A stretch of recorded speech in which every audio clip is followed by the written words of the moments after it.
Bu joylarimiz hozir juda ham chiroyli maskanga aylangan. Ayniqsa qariyalarimiz, yosh bolalar uchun.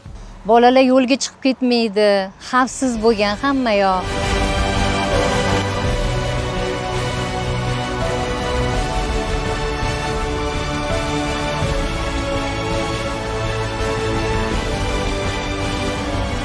Kunduz kuni yursangiz, favvoralar, suvni salqini, maza qilib odamga kuch bag'ishlaydi.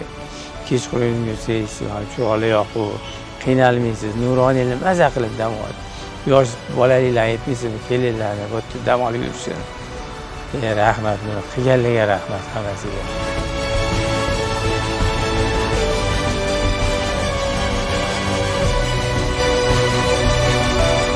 Biz yoshlar uchun qulaylik taraflari, mini poli, yugurish yo'laklari, sport anjomlari mavjud va biz doim chiqib sport bilan shug'ullanib turamiz.